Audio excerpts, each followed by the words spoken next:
Hello, magandang umaga po sa lahat ng aking tagapagsubaybay sa aking channel. Meron tayong nakuha na bagong ipo-ipo, araw ng Friday ito nakukuha at napakaganda po siya.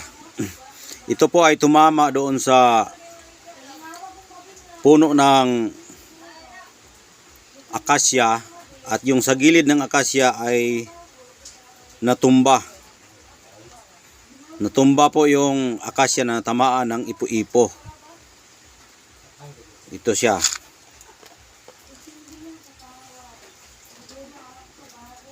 Sa starting ko pa lang itong pagkuha, sa unang pagkakita nako sa ipo-ipo, malakas po yung hangin na may dalang tubig.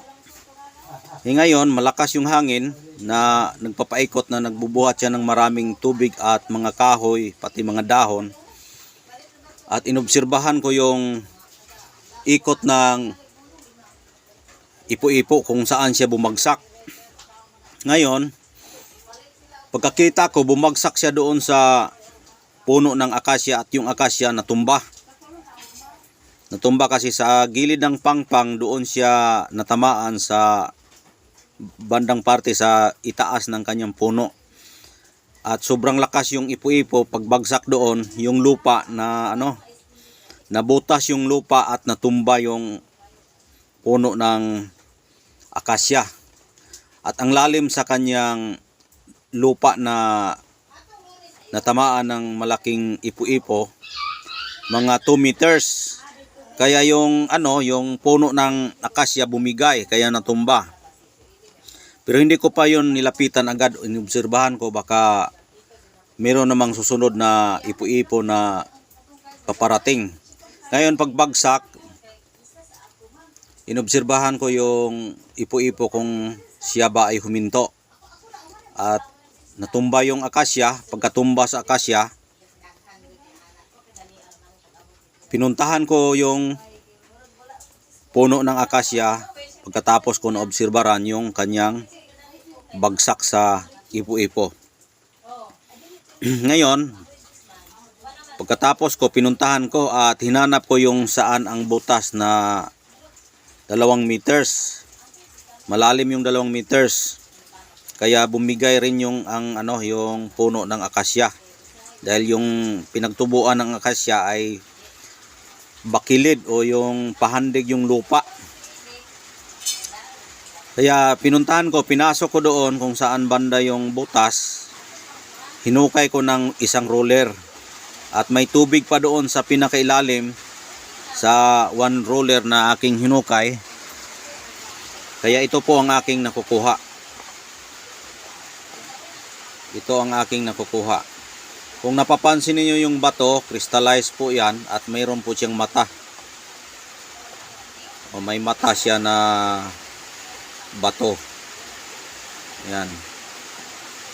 Meron kasing mga ipo-ipo ngayon dahil tag-ulan na. Para makita nyo talaga yung kabuuan, magpunta tayo sa liwanag, hindi dito sa ilaw, para makita niyo yung hitsura ng bato. Dahil napakaganda talaga ang bato kapag hindi flashlightan. Pina-flashlightan ko lang para makita nyo rin ang kanyang pagka-kristal. Ngayon punta tayo doon sa labas.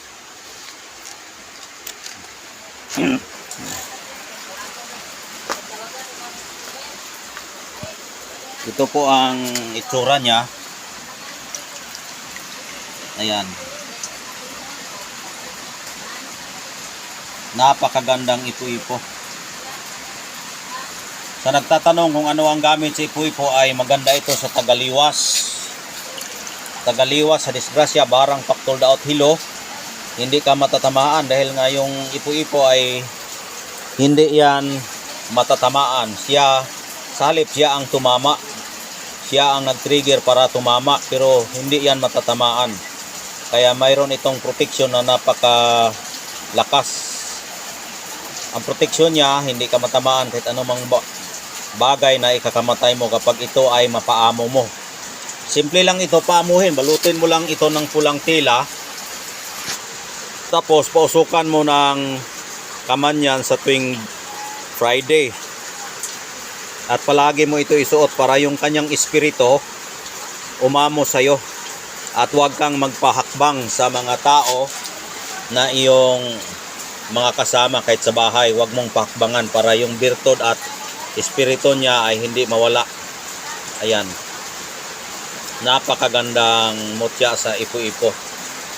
Ulitin ko po, ang kasaysayan nito ay nakita ko yung malaking ipo-ipo na nagbubuhat ng tubig, kahoy, mga dahon, mga bato. At kung ano pa yung binubuhat niya. Dahil tag-ulan ngayon, tingnan niyo oh. Tag-ulan ngayon. Ayan. Ayan. Oh. Malakas yung ulan. Ayan. Kaya kahapon lang ito nakukuha, Friday. Malakas kasing ulan dito, tag-ulan na kasi. Ngayon, dahil tag-ulan, malakas yung before kasi umulan, may ipo-ipo na malakas yung hangin. Napakalakas yung hangin at nagbubuhat ng itim na gabon o clouds, itim na clouds. Ngayon, yung itim na clouds, tubig po yan.